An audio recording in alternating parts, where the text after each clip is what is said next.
वे आग को हवा देते हैं, डालते हैं तिनका। मैंने आग और हवा के मध्य निकाल दी एक नदी। ये पंक्तियां हैं अनुपम सिंह की, जिनका संग्रह मैंने गढ़ा है अपना पुरुष, ये आज मेरे हाथ में है। और एक कविता आपके नाम श्रृंखला में आज मैं अनुपम की कुछ कविताएं आपसे साझा करने के लिए यहाँ आया हूँ। ये इसी साल 2022 के आखिर में राजकमल प्रकाशन से ये कविता संग्रह प्रकाशित हुआ है। इसकी पहली कविता है तुमसे कहा प्रेम।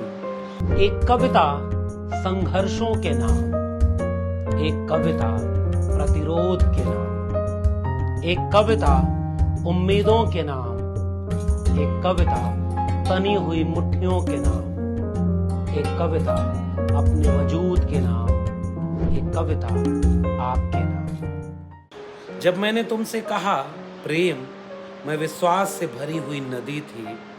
नदियां बाढ़ ही नहीं वैभव भी लाती हैं अपने जन के लिए। वह शून्य पहर था, घड़ी से बाहर का समय, गणना का सबसे छोटा दिन, ध्रुवों की 6 मासी रात, जब काम और वात्सल्य से पूर्ण मैंने तुमसे कहा प्रेम। मैंने तुमसे कहा प्रेम, उन दिनों समुद्र नींद में छोड़ जाता था अपनी मड़ियां लुटाने के लिए। पश्चिम से चलने वाली रुक्ष हवाओं को अपने स्नेह से सिक्त करती इस सभ्यता के लिए सभी घड़ियां ठीक करती। मैंने तुमसे कहा प्रेम। तुम कदलीवन के वासी थे और मैं वृंदावन के सन्यासी। सन्यास और कृष्ण दोनों का परित्याग कर तुम्हारे साथ फूलों का अर्क लेते हुए मैंने तुमसे कहा प्रेम। मैं एक अर्वाचीन स्त्री प्राचीन तरीके से अभिसार के लिए आमंत्रित करती भरी दुनिया में मैंने तुम्हें चुना। अनुपम की अगली कविता का शीर्षक है औरतें हैं मुखट्टे नहीं। वह अपनी भट्टियों में मुखौटे तैयार करता है, लेबुल लगाकर सूखने के लिए लग्गियों के सहारे टांग देता है। उन्हें रासायनिक क्रियाओं से गुजारता है, कभी तेज तो कभी सबसे कम तापमान पर रखता है। ऐसा लगातार करने से अप्रत्याशित चमक आ जाती है उनमें। उसके हथियारबंद सिपाही घूम रहे हैं घर घर। उसके हथियारबंद सिपाही घूम रहे हैं घर घर, कभी दृश्य तो कभी अदृश्य घरों से घसीटते हुए अपनी प्रयोगशालाओं की ओर ले जा रहे हैं।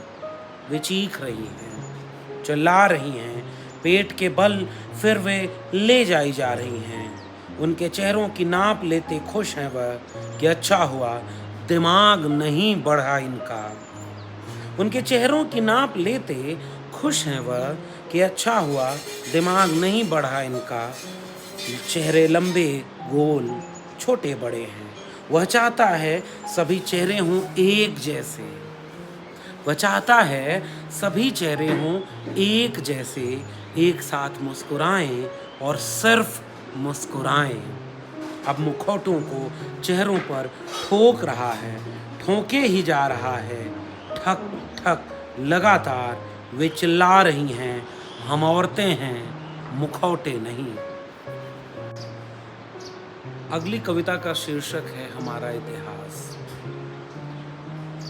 एक औरत की पीठ पर नील पड़ा है। वह अभी अभी सूरज को अर्घ देकर लौटी है। देवताओं और राजाओं के कपड़े धोते पछीतते झुकी हुई एक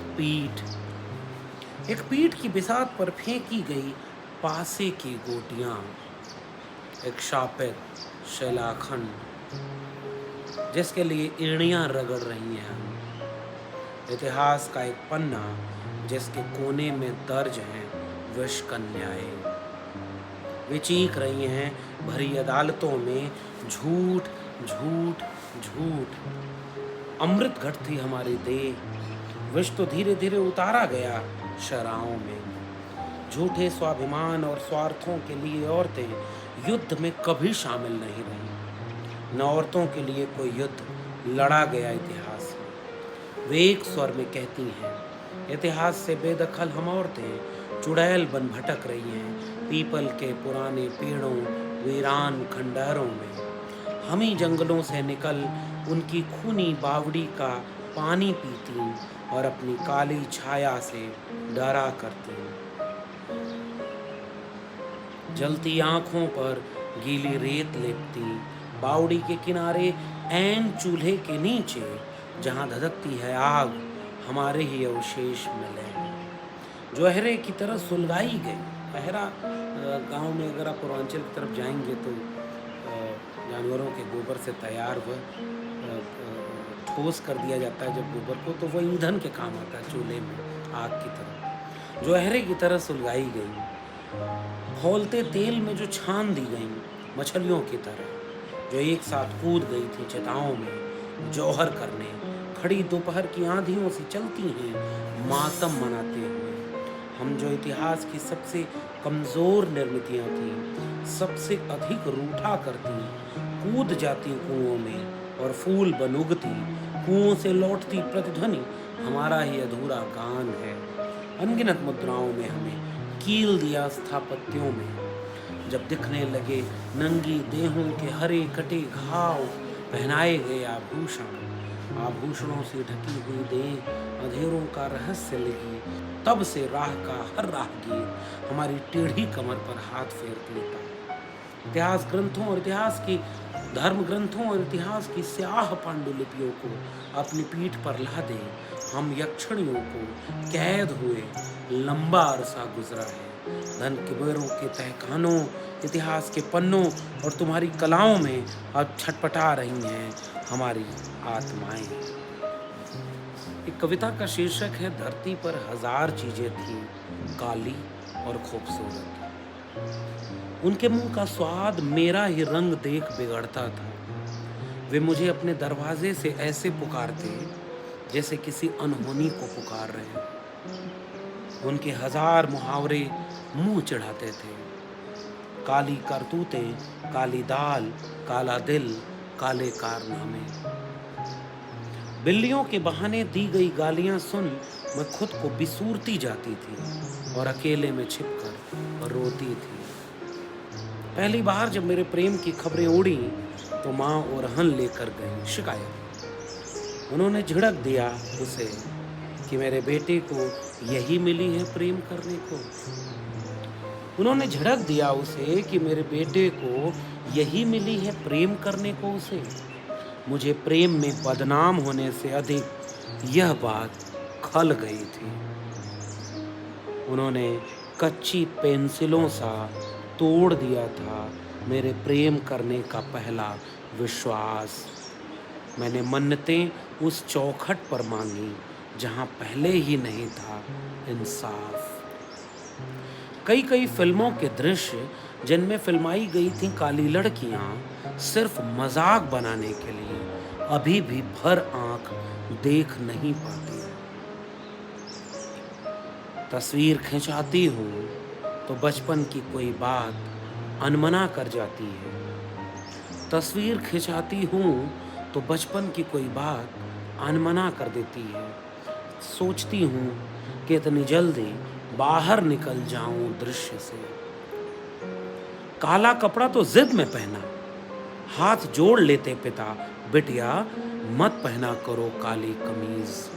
वैसे तो काजल और बिंदी यही दो श्रृंगार प्रिय थे, अब लगता है कि काजल भी जिद का ही भरा है। उसको कई बार यह कहते सुना था कि काजल फबता नहीं है तुम पर। देवी देवताओं और सज्जनों ने मिलकर कई बार तोड़ा मुझे। मैं थी उस टूटे पत्ती सी जिससे जड़ें फूटती हैं। और जिस कविता पर इस शीर्षक का नाम रखा है, मैंने गढ़ा है अपना परस। आखिरी में कविता, मैं उसकी जांग पर कोहनी टिकाए सिगार पी रही। मैंने अपना पतझड़ उसके टोप में छिपा दिया है। तुमसे सारी नायिकाएं रश्क कर रही हैं कि मैंने अपना पुरुष कैसे गढ़ा। मैंने कहा वह पुरुष नहीं, एक मायावी है, मायावी वेड़ुवन में रहता है, सिंह की सवारी करता है, लेकिन मैं उसकी जांग पर कोहनी टिकाकर सिगार पीती हूँ। बस इतने से ही वह पराजित है और कन्फेस करने के लिए तैयार। वह कहता है कि बहुत औरतें सोई उसकी जान पर, लेकिन इतनी बेफिक्र और अड़ियलपन किसी में नहीं देखा। वे डरी मिमियाती भेड़ थी, वे सब सत्ता की गायें थीं। मैं जब उठूंगी सिगार पीकर उसकी जान से, तब कोई दूसरा काम चाहिए होगा उसे। मैंने अपने सारे अरबी घोड़े खोल दिए हैं कि एक पुरुष को काम मिल सके। और ये कुछ कविताएं जो अनुपम के इस कविता संग्रह मैंने गढ़ा है अपना पुरुष, जो राजकमल प्रकाशन से अभी हाल ही में प्रकाशित हुई है, इससे कुछ कविताएं आपसे साझा की। मैं उम्मीद करता हूँ कि इन कविताओं के विस्तार, इनकी गहराई, इनकी बारीकी, सूक्ष्मताओं में आप डूबने के लिए इस कविता संग्रह तक जाएंगे और भी कविताएं पढ़ेंगे।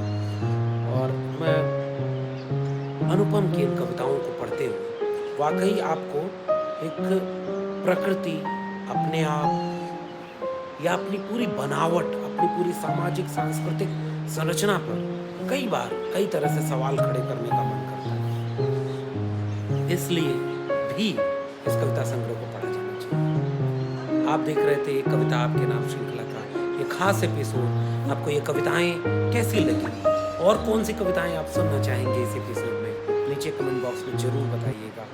मिलते हैं किसी और कवि या कवित्री की किसी और कविताओं के साथ। तब तक के लिए बहुत बहुत शुक्रिया।